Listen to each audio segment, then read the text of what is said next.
On the morning of September 14th, 1902, a man walked into the ranger station at Crater Lake, Oregon, alone. His name was Samuel Garrett. He was 28 years old. He had been expected back with 3 others, his younger brother Thomas, Thomas's wife Clara, and a family friend named Benjamin Lowell. They had departed 12 days earlier for what was described in Samuel's own journal as a photographic expedition along the western rim. Samuel arrived without his pack, without his camera, without explanation. The ranger on duty, a man named Horace Pym, documented the encounter in his logbook. The entry is brief. It notes that Samuel appeared in good physical condition, though his clothing was torn in several places and his boots were caked with dried mud. Pym asked where the others were. Samuel said he didn't know. Pym asked if there had been an accident. Samuel said he couldn't say. Pym asked if he needed medical attention. Samuel declined. Within hours, a search party was assembled. Samuel was asked to guide them. He agreed without resistance, but when pressed for details about where the separation had occurred or under what circumstances, he offered only vague gestures toward the northern trail. When asked directly what had happened, he said, "I don't remember," and then, moments later, corrected himself, "I won't say." The distinction was noted by at least 2 members of the party. They searched for 6 days. They found no bodies. They found no evidence of a campsite beyond the 3rd day of the expedition. What they did find on the 5th day was Samuel's camera, shattered, lodged between 2 stones near a steep embankment, roughly 4 miles from the last confirmed sighting of the group. The glass plates inside were destroyed. Samuel was shown the camera. He looked at it for a long time. Then he turned away. He was never charged with any crime. There was no evidence of foul play, no evidence of anything at all. But the silence that began that morning in the ranger station would follow him for the rest of his life. A silence not empty, but full of weight, full of decision. The official record lists Thomas Garrett, Clara Garrett, and Benjamin Lowell as missing, presumed dead. No explanation was ever provided. No testimony was ever given. Samuel Garrett lived another 41 years. He never spoke of what happened at Crater Lake. This is the reconstruction of a silence. Samuel Garrett was the elder of 2 sons, born to a school teacher and a postal clerk in Salem, Oregon. By all accounts, he was steady, reliable, and unremarkable in temperament. His younger brother Thomas was described by neighbors as more spirited, quicker to laugh, quicker to act. The 2 were close in the way brothers often are when the age gap is narrow, competitive, affectionate, occasionally cruel. Thomas married Clara Donovan in the spring of 1901. The wedding took place in a Presbyterian church on the outskirts of town. Samuel stood as best man. Clara was 19, the daughter of a seamstress and a railroad foreman. Photographs from the period show her as small-framed, dark-haired, unsmiling, not out of melancholy, those who knew her said, but out of seriousness. She had studied briefly at a women's academy in Portland. She read widely. She kept a diary, though it was never recovered. Benjamin Lowell had been a fixture in the Garrett household since childhood. He was 3 years older than Samuel, the son of a neighboring family who had moved east when Benjamin was 16. He returned to Oregon in 1899, unmarried, and resumed his friendship with the Garretts as though no time had passed. He worked intermittently as a carpenter and a hunting guide. He was well liked. In one letter written by Thomas to a cousin in Idaho, he described Benjamin as the kind of man you'd want beside you if the worst happened. The decision to travel to Crater Lake came about casually. Samuel had purchased a large format camera earlier that year and had expressed interest in landscape photography, a fashionable pursuit among educated young men of the era. Thomas and Clara had never seen the lake. Benjamin knew the terrain and offered to guide them. There was no special occasion. The trip was planned in late August. They would be gone for 2 weeks, perhaps a little longer. A photograph exists from the day before their departure. It was taken in the front yard of the Garrett family home. All 4 are present. Samuel on the left, standing stiffly with his hands in his pockets. Thomas beside him, one arm draped over Samuel's shoulder. Clara in the center, her expression neutral, and Benjamin on the right, grinning, his hat tilted back. The sun is bright. The shadows are sharp. It is the last image of them together. The tone of their correspondence in the weeks leading up to the trip suggests no anxiety, no premonition. Thomas wrote to his mother that they would return by mid-September.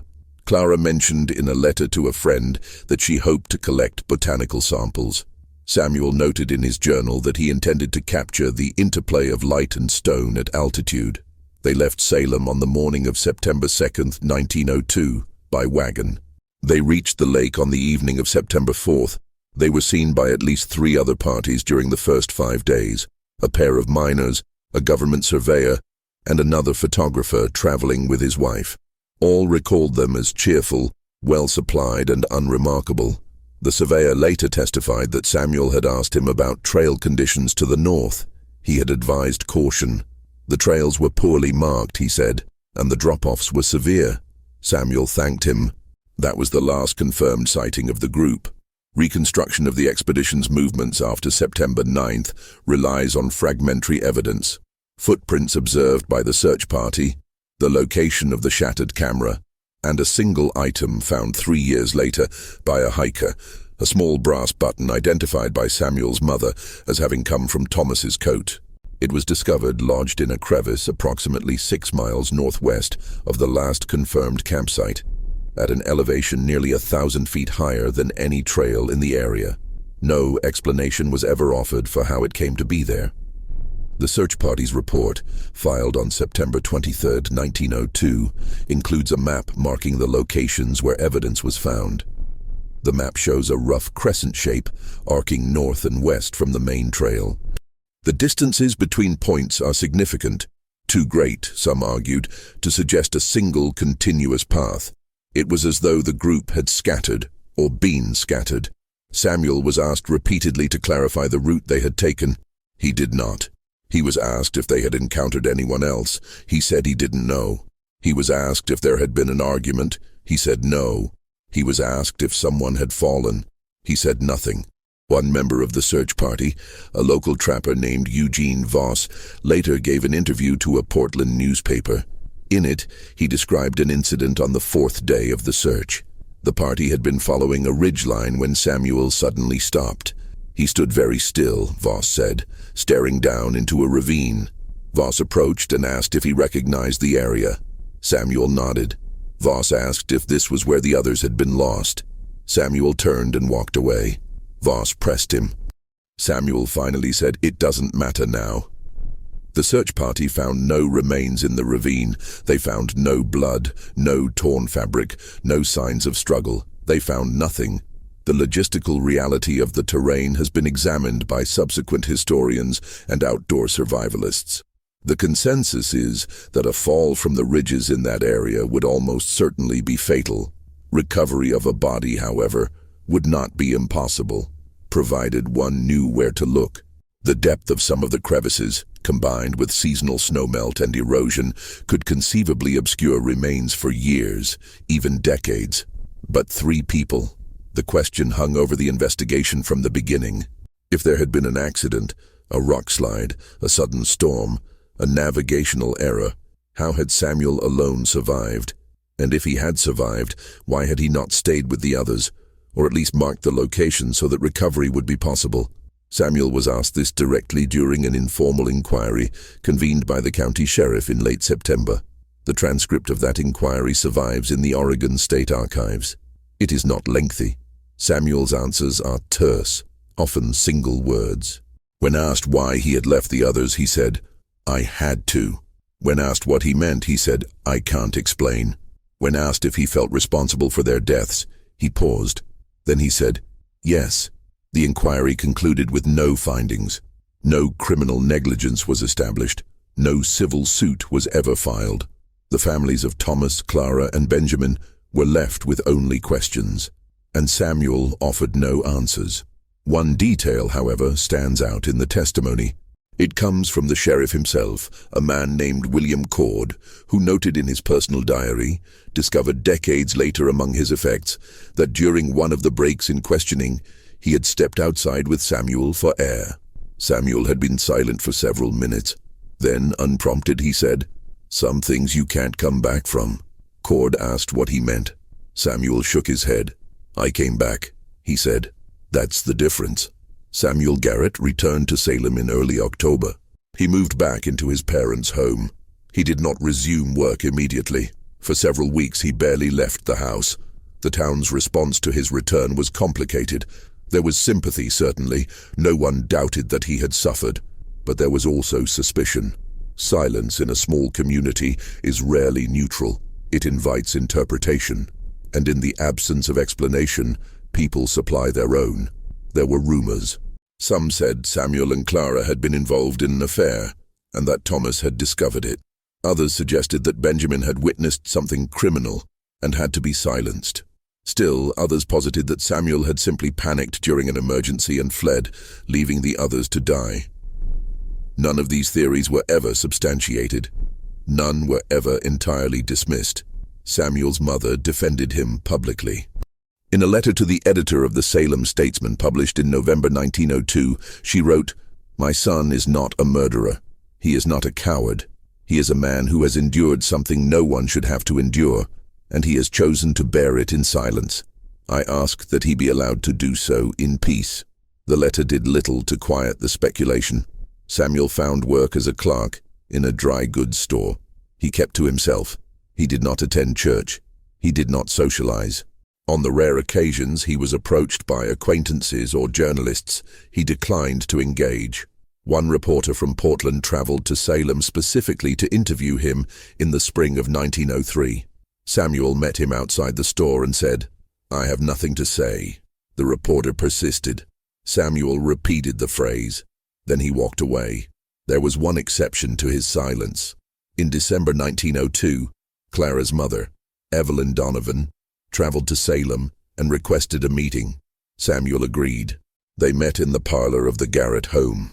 Samuel's mother was present, but later said she could not hear what was discussed. The meeting lasted less than 10 minutes. Afterward, Evelyn emerged in tears. She refused to speak about what had been said, but in a letter written to her sister 3 days later, preserved in a private family collection and made available to researchers in 1978, she wrote the following. "He told me he was sorry. He told me he had done what he thought was right. He told me that Clara had asked him not to speak of it, and that he would honor her wishes. I do not understand. I do not think I ever will, but I believe him." This is the only second-hand account we have of Samuel discussing the events of September 1902 in any detail. It is also the only mention of Clara having made a request of Samuel. What that request might have been remains unknown. Samuel married in 1907. His wife's name was Margaret Hollis. She was a schoolteacher, originally from Eugene. By all accounts, the marriage was quiet and stable. They had 2 children, both daughters. Margaret later told a neighbor that Samuel had been clear with her before they married. He would not discuss Crater Lake. She accepted this.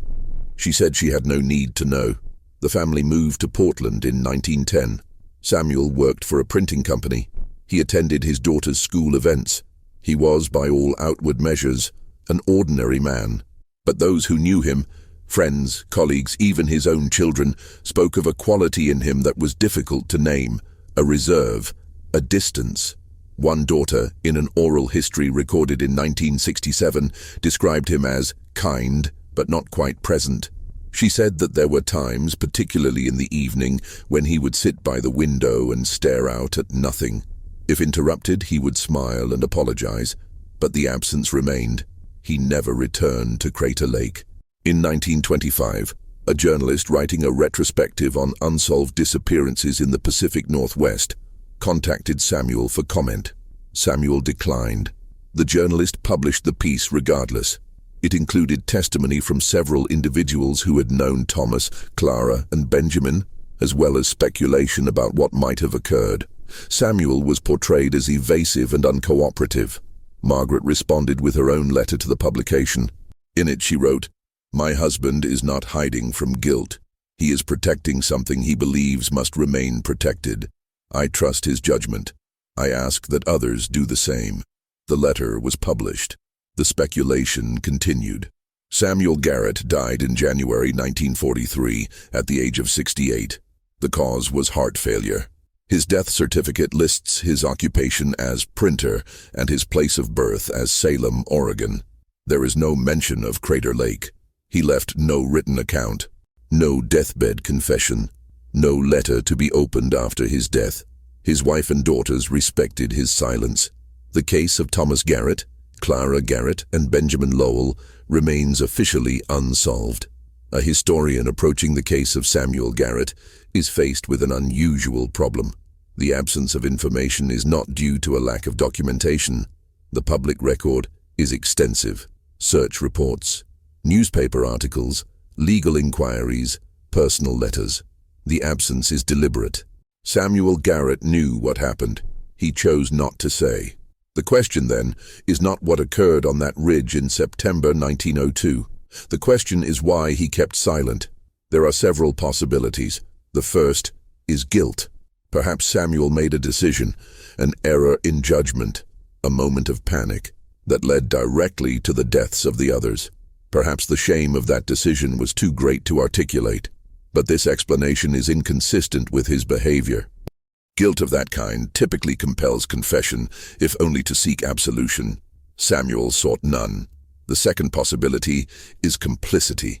Perhaps something criminal occurred, and Samuel's silence was self-protective. But again, this is difficult to reconcile with the lack of evidence. No motive was ever established. No relationship between Samuel and the others suggested conflict. And Samuel's response to Clara's mother, his insistence that he had honored Clara's wishes, implies cooperation, not coercion. The third possibility is protection. This is the theory I find most compelling. Consider the facts. Samuel returned alone. He refused to guide searches with specificity. He destroyed, or allowed the destruction of, his camera. He told Clara's mother that Clara had asked him not to speak.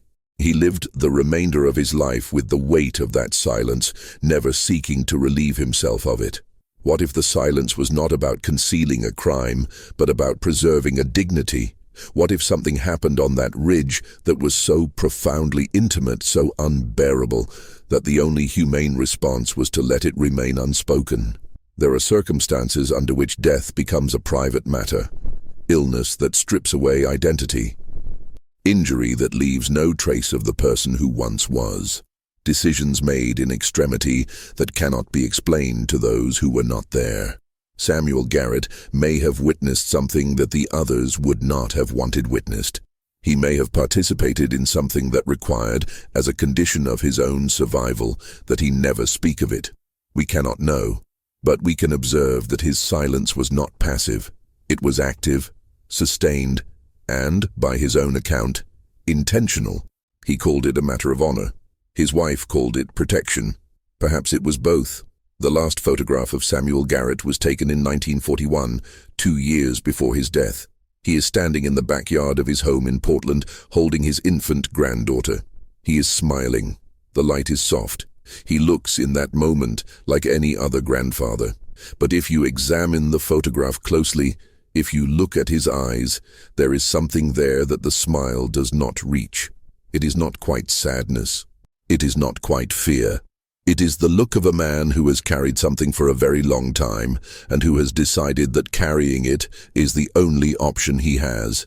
In 1998, a hiker discovered partial skeletal remains in a remote section of Crater Lake National Park, approximately 8 miles from the last known location of the 1902 expedition. The remains were too degraded for definitive identification, but dental records suggested they might belong to a male individual aged 20 to 30. The finding was reported to the National Park Service. A brief investigation was conducted. No further remains were found. The case was closed. Samuel Garrett's daughters were contacted by a researcher in 2001. Shortly before the last of them passed away, they were asked if they had ever learned what their father had kept silent about. One of them, Emily the younger, answered, "No," she said, "and I don't think we were meant to." She paused. "My father was a good man. If he chose not to tell us, it was because telling us would have been worse." The silence surrounding Samuel Garrett is not an absence of truth. It is the presence of a boundary. On one side, the need to know, to resolve, to complete the narrative. On the other, the recognition that some experiences belong only to those who lived them, and that imposing meaning from the outside is a kind of violation. Samuel Garrett drew that boundary himself. He returned alone. He refused to speak. And he lived with the consequences of that refusal until the day he died. We are left with questions, but perhaps the questions are the point. Perhaps the only honest conclusion is this. Samuel Garrett came back from Crater Lake, and he carried something back with him that could not be named, could not be shared, and could not be set down. He bore it, and in the end, that was all he was willing to say.